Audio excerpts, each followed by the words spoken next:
Bismillahirrahmanirrahim. Assalamualaikum warahmatullahi wabarakatuh.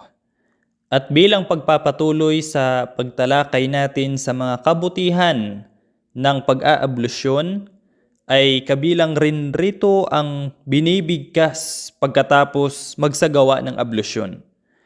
Ang binibigkas sa pagkatapos ng ablusyon ay mayroon itong malaking kabutihan na marapat na hindi mo kaligtaan sa iyong isip o aking mapalad na kapatid.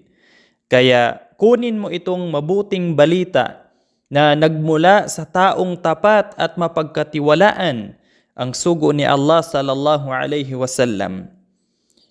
Ayon kay Umar ibn al-Khattab radiyallahu anhu na nagsabi ang sugo ni Allah sallallahu alaihi wasallam, ما منكم من أحد يتوضأ فيسبغ الوضوء ثم يقول أشهد أن لا إله إلا الله وأن محمدا عبده ورسوله إلا فتحت له أبواب الجنة الثمانية يدخل من أيها شاء. رواه مسلم.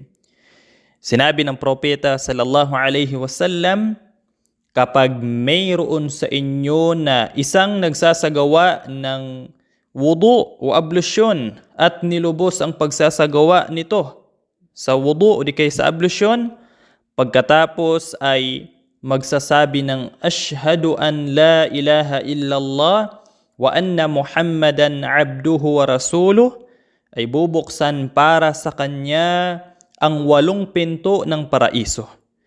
Makapapasok siya sa alinman sa mga ito na luluubin niya. Isinalaysay ito ni Imam Muslim.